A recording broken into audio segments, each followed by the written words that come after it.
King. Saya membuat video ini untukmu yang merasa sudah tertinggal dalam kehidupan.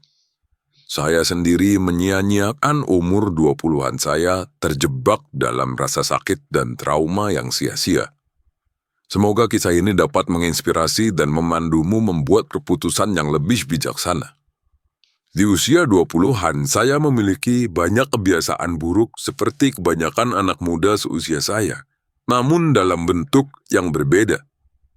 Media sosial, musik, dan juga obsesi saya terhadap gaya hidup selebriti luar negeri yang menurut saya keren pada saat itu.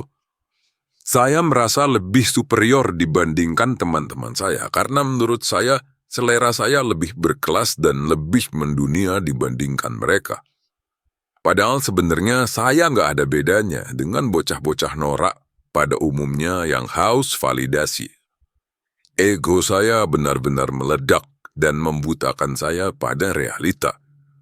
Pembenaran saya adalah berpikir kalau obsesi saya untuk sukses menjadi entertainer seperti idola saya adalah passion dan bakat saya yang terpendam.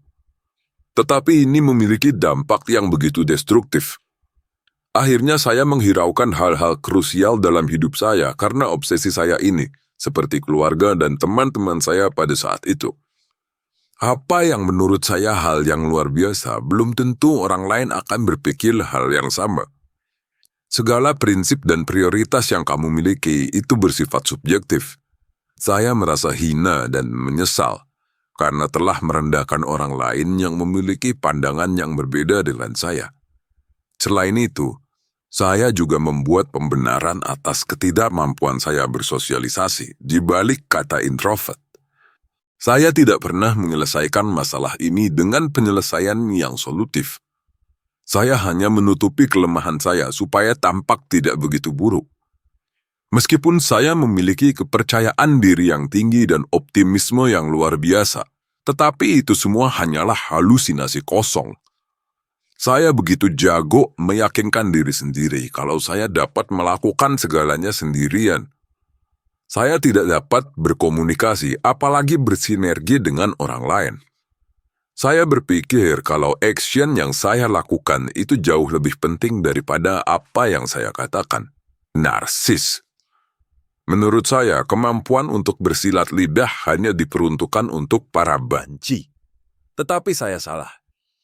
Saya mengalami sindrom narsistik seperti ini sampai ke titik delusional di mana saya merasa kalau saya adalah seorang jenius. Saya tidak butuh bantuan orang lain dan akhirnya saya sendiri justru yang kesepian dan depresi sendiri. Saya tidak dapat berpikir jernih dan menghargai orang-orang yang sebenarnya mencintai saya karena standar yang saya buat-buat untuk diri sendiri, yang merasa kalau saya masih jauh dari standar tersebut. Saya membanding-bandingkan hidup saya dengan idola saya saat itu, bukan dengan cara yang inspiratif dan konstruktif. Secara tidak langsung, saya hanya melihat highlight kesuksesannya dan bakat jenius yang mereka miliki dari hasil kerja kerasnya. Saya tidak melihat kenyataan sebenarnya yang berada di balik layar kesuksesannya. Hal yang justru paling berkontribusi atas kesuksesan artis tersebut, seperti promotornya, marketingnya, tim produksinya, mentornya, jaringannya, manajernya, dan sedikit faktor keberuntungan. Berpikir untuk mengakhiri hidup ini sudah menjadi hal yang normal yang sering terlintas di dalam benak saya. Saya tidak dapat mengekspresikan perasaan saya secara terbuka, karena saya merasa orang lain tidak akan memahami pemikiran saya pada saat itu. Saya benar-benar terisolasi. Kesepian adalah pintu utama yang selalu berhasil menarikmu ke dalam lingkaran setan. Bahkan kamu gak akan pernah sadar kalau kamu sedang berada di dalamnya. Kamu akan mensabotase dirimu sendiri dengan membuat pembenaran-pembenaran yang terdengar masuk akal bagi dirimu sendiri. Suatu ketika, saya pernah menghiraukan orang tua saya selama berhari-hari karena menurut saya, mereka tidak memahami dan mensupport ambisi saya untuk menjadi entertainer atau seorang artis. Pada saat itu, Saya benar-benar membenci mereka karena telah mengekang cita-cita anaknya sendiri. Namun sebenarnya, saya hanyalah seorang yang narsis berat. Hal yang serupa juga pernah terjadi pada sahabat terdekat saya yang benar-benar peduli dengan saya pada waktu itu. Saya berlarut-larut dalam kebencian yang sia-sia dikarenakan sebuah argumen yang menyinggung perasaan saya terhadap obsesi saya dengan gaya hidup orang barat dan artis idola saya, Koplo. Saya benar-benar berharap itu tidak pernah terjadi. Saya menderita gangguan emosional yang sangat parah, yang membuat saya sulit untuk bahagia dan mengapresiasi hal-hal kecil yang terjadi di dalam hidup saya karena saya memiliki obsesi dan ekspektasi yang sangat tinggi. Di tahun 2020 menjadi tahun yang terburuk yang pernah saya jalani. Begitu juga dengan orang-orang yang terdampak pandemi COVID-19. Secara tiba-tiba, orang lain mulai memperlakukan saya berdasarkan kondisi ekonomi. Saya mulai memahami bagaimana rasanya dikucilkan orang lain, bahkan keluarga sendiri. Bagaimanapun, saya tidak dapat menghiraukan rasa sakit ini karena memang sakitnya yang terlalu besar dan terlalu menyiksa untuk dihiraukan. Saya masih berkutat dengan obsesi saya dan berusaha untuk move on. Caranya supaya saya dapat menjadi versi yang terbaik dari diri saya. Pertama-tama saya harus menghancurkan terlebih dahulu identitas diri saya yang sebelumnya. Ini bagian yang tersulit, di mana kamu harus mengikhlaskan hal-hal yang sudah menjadi bagian dari dirimu sendiri. Tetapi saya harus menemukan tujuan hidup baru yang lebih bermakna lagi. Pada periode ini, hidup saya dipenuhi dengan ketidakpastian. Saya sering meragukan keputusan saya untuk berubah. Apakah ini akan worth it? Atau mungkin saya yang terlalu naif dan sebagainya. Perlu kamu ketahui bahwa ini adalah hal yang lumrah terjadi pada dirimu sendiri. Ada fasenya di mana kamu akan mengalami hal itu karena kamu belum familiar dengan perubahan itu. Ini adalah mekanisme alami bertahan hidup yang kamu miliki untuk bersikap waspada dan tetap berada di zona nyaman. Masalahnya, mekanisme ini hanya berguna pada saat kamu dalam situasi bahaya antara hidup dan mati. Contohnya, pada saat kamu sedang berkendara, maka kamu perlu mendengarkan mekanisme bertahan hidupmu untuk selalu bersikap waspada. Tetapi selain daripada situasi tersebut, kamu harus menghiraukan mekanisme itu.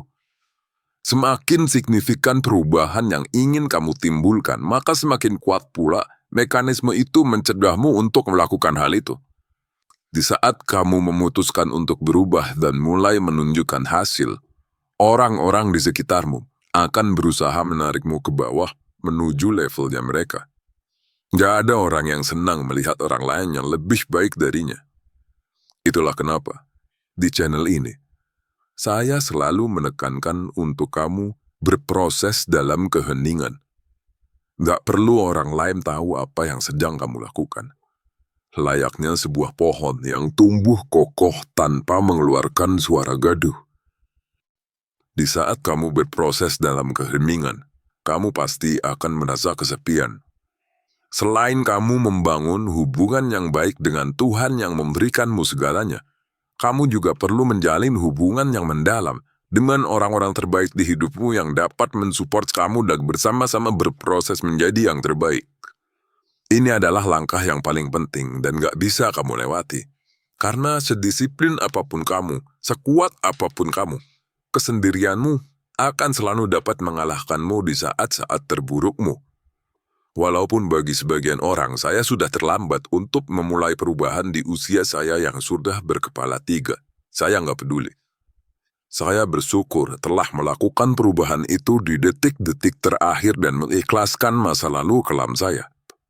Saya paham kalau kamu menjalani hidup yang berbeda dengan saya.